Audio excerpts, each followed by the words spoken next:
She wasn't famous. She wasn't powerful. She wasn't even educated.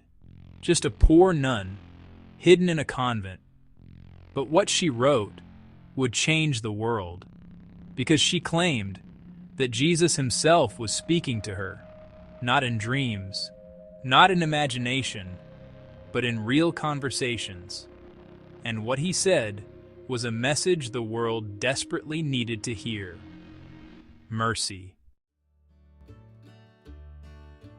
Her name was Faustina Kowalska, born in 1905 in a small village in Poland.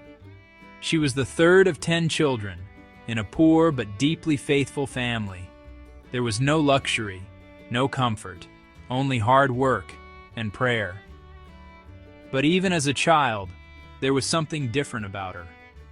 At just 7 years old, she felt it, a call, a quiet voice, drawing her toward God.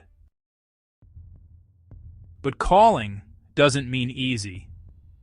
When Helena told her parents she wanted to enter the convent, they said no, so she left home.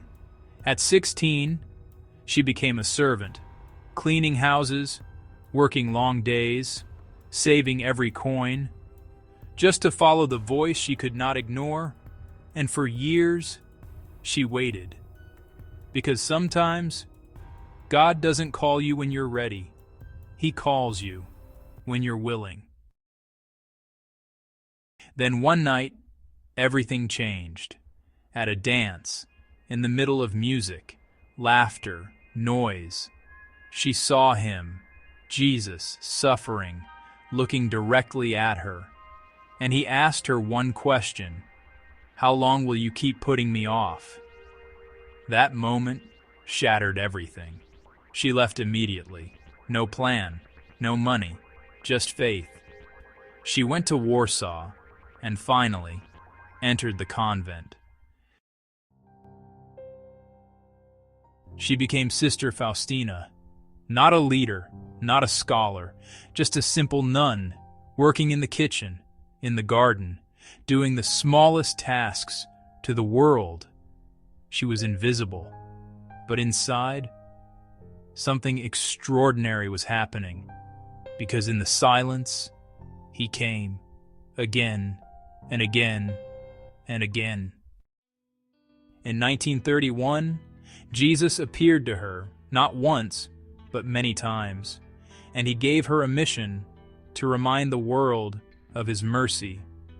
She saw him clothed in white, with 2 rays of light flowing from his heart, one red, one pale, a sign of blood and water, a sign of salvation, and he told her, "Paint an image with the words, 'Jesus, I trust in you.'" That image would become known across the entire world. Jesus asked her to write everything down, every word, every message, so she did. Page after page, she filled notebooks with conversations between heaven and earth. Her diary would later be called "Divine Mercy in My Soul," a message not of judgment, but of hope, not of fear, but of love. A message that said, no matter how far you've fallen, God's mercy is greater. But her mission came with a cost.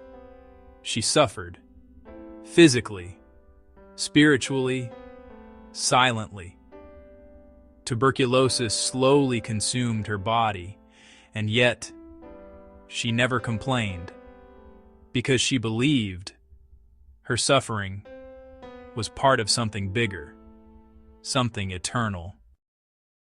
At just 33 years old, she died, unknown, unnoticed, forgotten by the world, but heaven had just begun.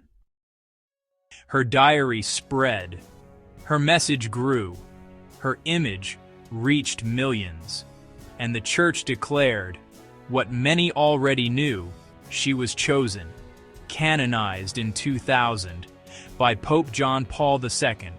She became known as the Apostle of Divine Mercy, because in a world filled with fear, her message was simple: trust. Because her life asks one question: do you believe that you can be forgiven? No matter what you've done, no matter how far you've gone, His mercy is waiting. Follow for more stories of saints who didn't just believe, they became a message to the world.